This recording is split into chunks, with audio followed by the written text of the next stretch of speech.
Hey Rebel Rouser, I'm Alan Voivod and this is Star Wars 7x7.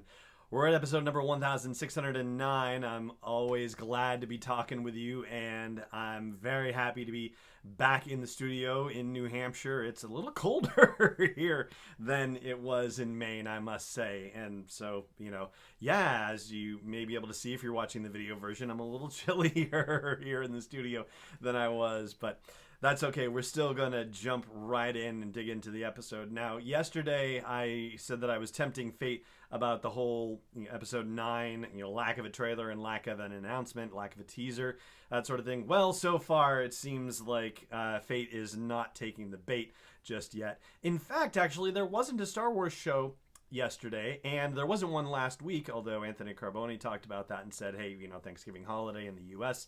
and all, etc., etc. But there actually was a rather large announcement that we're going to unpack over the next day or two, or today and tomorrow, I guess, because we've got something special for you over the weekend, but, more about that later. Anyway, the announcement of Star Wars Galaxy of Adventures is what we're going to talk about for today and tomorrow, and that is a brand new kids-themed portal of Star Wars stories. This is continuing a trend that Lucasfilm has been pursuing in different stages and at different levels, and they're starting to reorganize some of their content around this kids portal already. So they launched a Star Wars Kids YouTube channel, and they've already gathered information from Star Wars Resistance and Star Wars Rebels into that channel, and they've also brought Forces of Destiny stuff into that channel as well.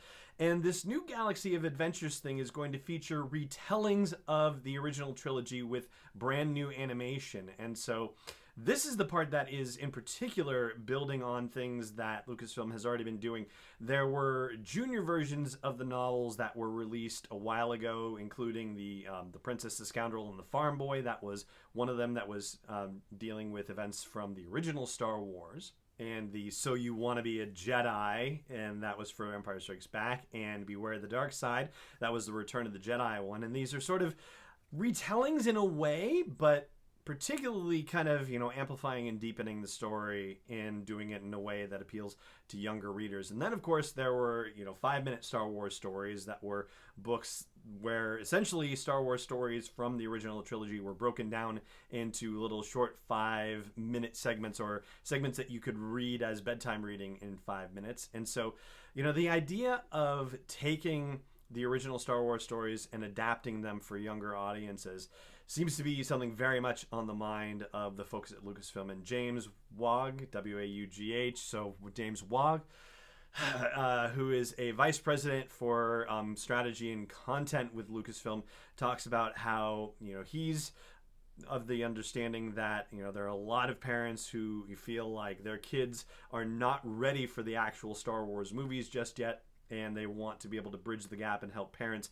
be able to share Star Wars in a way that is suitable for kids of a certain age, of a younger age, if you will.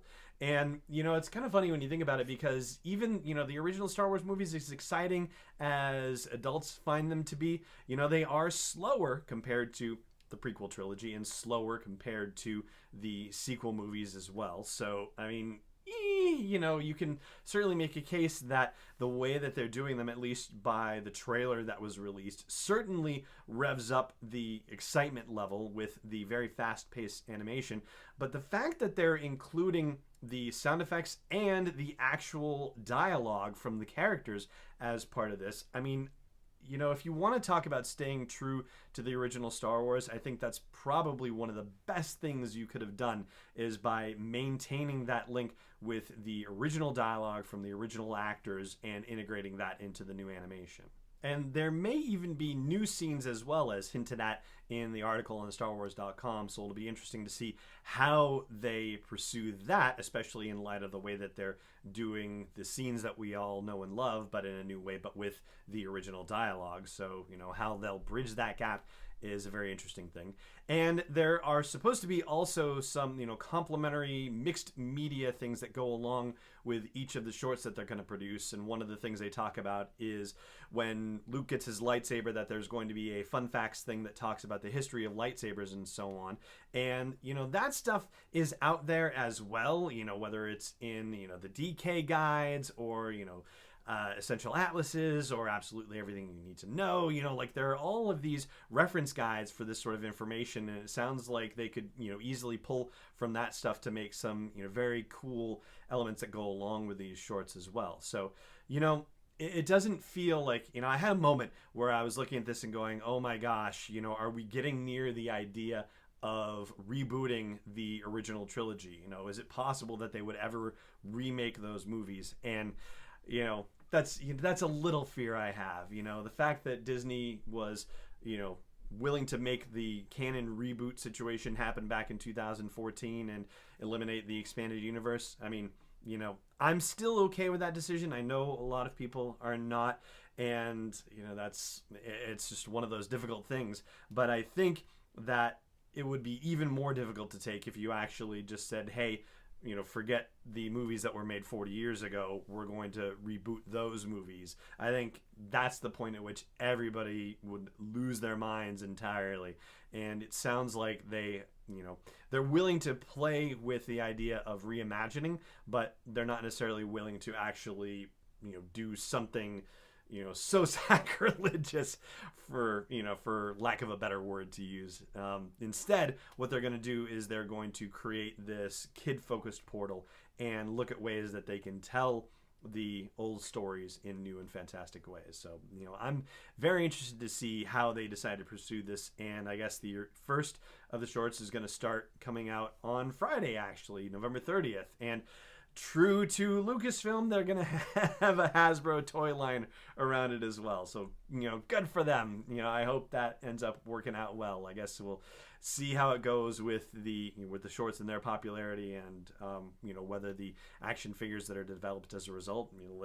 Let's hope that they ended up being very cool as well. But that's what we're going to talk about as far as the Galaxy of Adventures on the kids side of the house.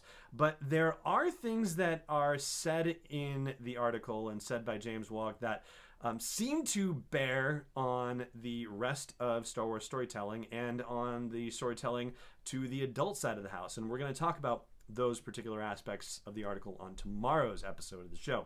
For today, that's going to do it, and I just want to say thank you so much for joining me, as always, and I hope you'll consider subscribing if you're not doing that already, and I hope you will consider supporting this one-man endeavor to bring you a daily dose of Star Wars joy, and you can do that at patreon.com/SW7X7.